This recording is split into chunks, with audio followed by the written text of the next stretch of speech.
Alright, at this point, League skins are just a nuisance. These days, you never know what's gonna come out. But throughout the randomness, there is a bit of consistency. Because now, with every new season and every new wave of skins, the quality is actually increasing. And all we had to do was to sacrifice Alistar for it. Anyway, in the world of skins, you can usually tell just how popular a skin will be based on the views on their skin spotlight. For example, in the last wave, sure, Thalia and Nautilus were good skins, but Cho'Gath happened to give the prestige skin a run for its money. How is that possible? Well, it's all just good fantasy. And that's why Patricide Cho'Gath is sitting at around 150,000. But now, for the first time in history, we did get a new reveal for an Exalted skin, and somehow it wasn't immediately hammered into the ground, just like all the other ones. In fact, this was the first time the reception of the skin, all things considered,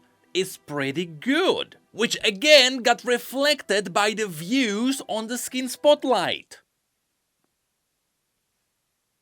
What the f? And so here we are. Once again, Riot came up with a new season, and so of course there is a new lineup of skins. And against all odds, it is the 4th time in a row where these skins are good. The last time people scratched their heads was with the mythic variants for Lucian and Nami. And that's not because they would lack features, it's more because of their shady background. But even there people agreed that the overall quality of the skin is pretty good, but the pricing is also pretty high. But honestly, ever since the Noxian debacle happened, it seems like Riot actually stepped up something with the quality of the skins. And once again, all we had to do was to say goodbye to Alistar. And so now here we are with more skins that people simply love. And so, let's go through these. On today's list we got 2 Battle Academia skins, 2 Aegis Frame skins, which is the new skin line that's anime mecha themed, and of course we can't forget about the new Exalted Revenant Reign Viego. So let's start with the lesser skins. So Battle Academia is once again back. The initial release of this skin line was really good, Ezreal kinda became iconic, after which all the other waves kinda filled the gaps in what is possible with this universe. Hey, it's just good old superhero anime. And to some degree, yes, that is also what we should expect from these skins. And so first, there is Battle Academia Briar, and from the feedback, people really like this one. I'm not a Briar main, but even I can see what Riot's done here. If you have a look at the splash art, of course, the first thing you see is feet, because it's Briar. And so in this universe, Briar is kinda the school bully. She is in great need of detention, which is why she's kinda locked up. But the skin bio refuses to give us more detail. Anyway, because this is Briar, of course, the VFX side of this champion is a bit simpler. And so, for the most part, what Riot's done here is that they replaced the bloody red VFX with something more blue and anime and magical. Even when it comes to the dust particles, which you can see on something like the Slam, you can tell they are stylized to look more anime.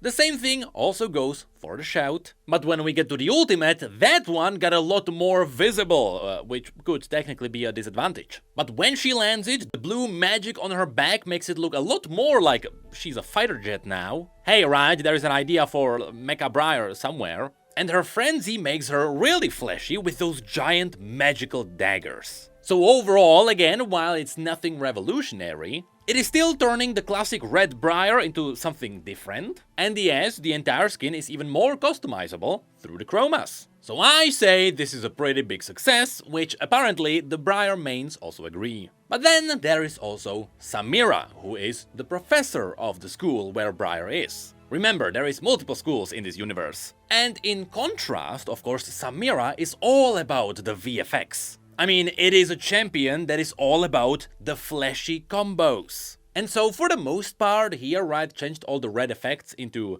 green effects with the occasional blue or yellow lightning. You can mostly see these effects on her Q and her W. Her E is just a normal dash. It is nothing too visual striking, and surprisingly, that is also the case for her ultimate. On the base skin, her ultimate usually goes crazy once your entire screen is on fire with a good combo. But here, even after you go crazy, the effect is just not the same. And so the idea of this skin is good, the theme fits. But people can also see that the VFX are not as flashy as they probably should be. Again, that is because we are talking about a champion that is all about being flashy. With that said, I've also seen some other people who like the anime effect on screen. So you know what, it is possible that this skin will just go down to preferences. And again, yes, the chromas are there to at least partially save the day. But this is where we get to the Aegis Frame skins. So first of all, let's talk about Ornn. It is not a big surprise to see that most people consider this one of the best Ornn skins yet. And there is a good reason why. I mean, he does look like a really jacked up Heimerdinger. Anyway, the base model here is crazy good. I really love the jets at the back of the helmet. It really makes him feel like he's wearing a mech suit. Even though Ornn is supposed to be just a good old engineer. Now, his Q actually summons an animated drill. His W is then a space techie breath. His E activates the jets and make him charge forward. When he hits something, yes, it explodes in a techie explosion. But most importantly, the ultimate summons a Triceratops. Which one of you expected that? And yes, it does look amazing. And out of all the skins we've talked about so far, these are the best chroma skins. They actually completely changed the champion and I love it. But that takes us to the other skin from this new skin line, which is the Galio, which is a legendary. And oh boy, does it feel like a legendary skin. In his recall, you can see him fighting a space army. And then in his emotes, you can see him playing with a toy version of himself and he's fighting the Triceratops. Then for the taunt, he is just charging up. And instead of a dance, he is flying through space. It looks great, you can see the team was having fun. Now, what's interesting here is that even though we are talking about a legendary skin, for the most part, this Galio is using the base animations that are modified. But they are modified in such a good way, it masks the base skin.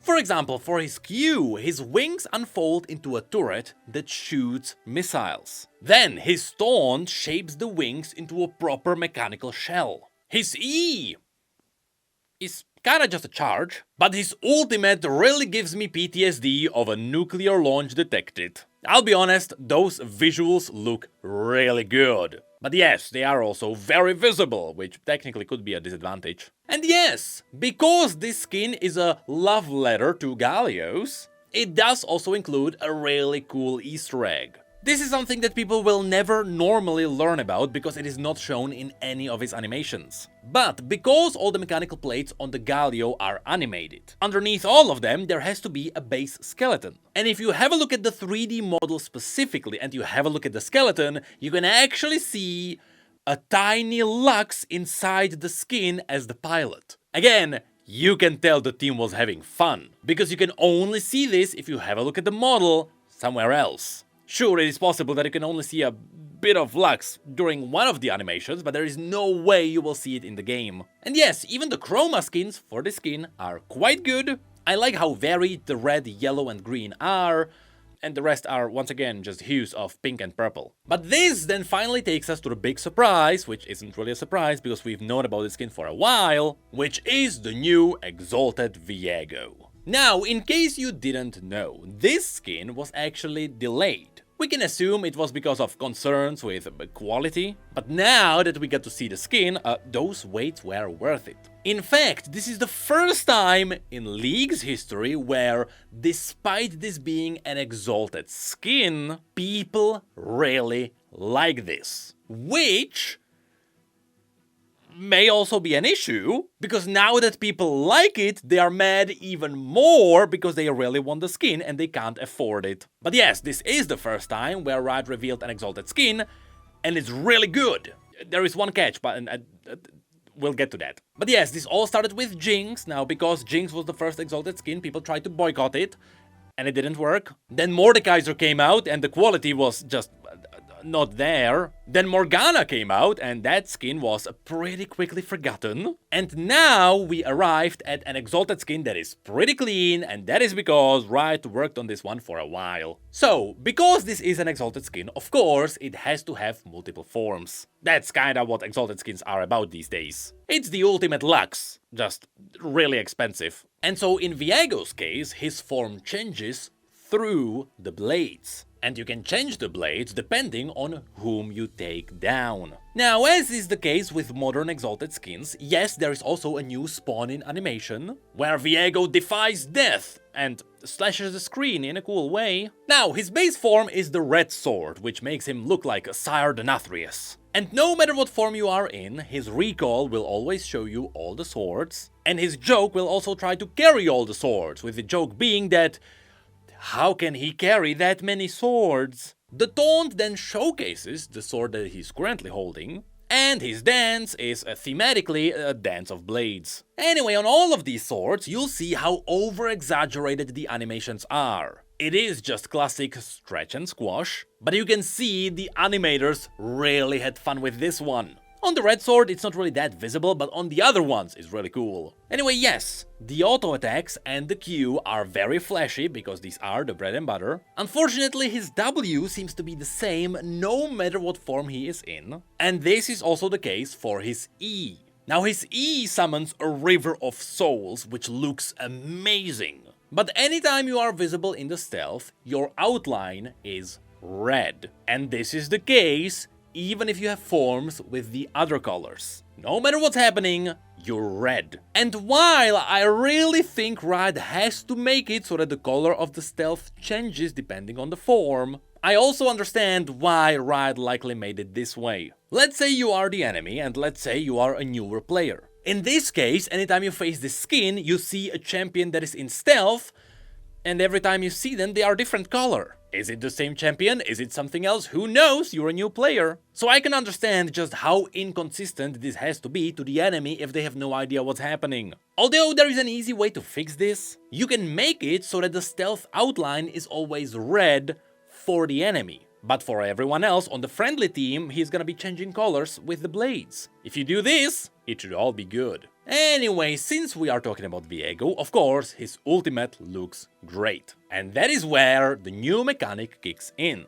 You see, depending on what role you kill, your sword will change to match that. So first, here's the Assassin Blade. This one turns Viego purple, and when you slash around, you can really start to see the stretch and squash over-exaggerated. Again, this looks pretty dope. But once again, while the purple effects are great, the W is the same, and so is the E. Your stealth is simply always red. So now you can see how it doesn't match. I really hope Riot can fix that. And yes, after you possess a champion, the color of the crown will also change depending on their role. And so here you can see the transition into the fighting sword, which has a yellow crown, because the sword is yellow. Now this blade is actually the first one that shows us that all the VFX are different too. While the red and the purple overlapped in a lot of locations, here everything Viego does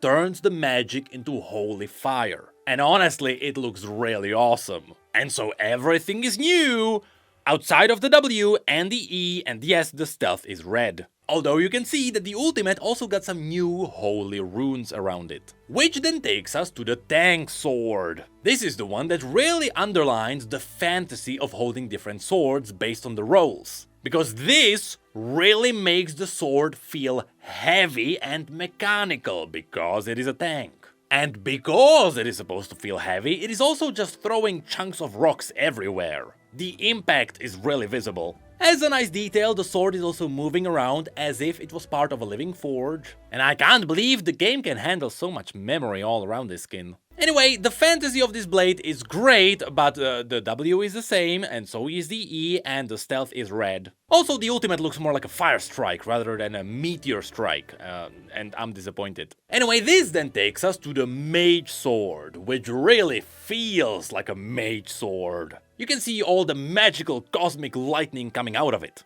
And yes, even the sword itself is pulsing with cosmic energy. You do also have some nice arcane runes around it, especially around the abilities. All of those look great, but the W is the same, and so is the E, and the stealth is red. This then takes us to the Enchanter Blade, which is Taric if he was a carry. Now here, be ready for a lot of crystals and glassy-like effects. It is all very fancy, very sparkly, but the W is the same, and so is the E, and the stealth is red. And this takes us to the final sword, which is the Marksman Blade. Now this one is really cool, because for once, it takes us back to the classic green Viego, but also, the sword is a bow. And when you are using it, it is actually drawing the strings. The Q even mimics the effect of shooting an arrow. This is awesome. What a great idea. But yeah, it's a green Viego again. Although, the W is the same and so is the E and the stealth is red. Now, what is interesting is that there is also a special effect that Viego gets after he unlocks all the swords. Now, how is that possible with 5 enemies and 6 different roles? I'm gonna assume that role overlaps work. If not, this is gonna be quite the Easter egg. And yes, there is also a special effect for a pentakill that destroys the Summoner's Rift. And there is also a metal version of Viego's theme playing in the background. But that is it for the skin. Now, because this is a skin that still should be around $250, it is gonna be part of the Sanctum, and because pulling in the Sanctum is not really satisfying, Riot did give Viego a new animation if you get him. At least they are trying. But yes, that is it for a new wave of skins that are pretty good. And that is it for a new Exalted skin, which for the first time is not themed around lore. And because Riot leaned into the fantasy, it's actually working out pretty well. Now, is it still a gacha skin? Yes, it is. Is it likely that the gacha is now paying for the League of Legends 2 that Riot might be working on? Yes. And so with the funding we are getting from this, I hope it's gonna be worth it. Because yes, with this, I think we can all say goodbye to Ultimate Skins. If Ultimate Skins come back, it is just gonna be legendaries now. And this is our future. The MMO is gonna have so many features from all this money.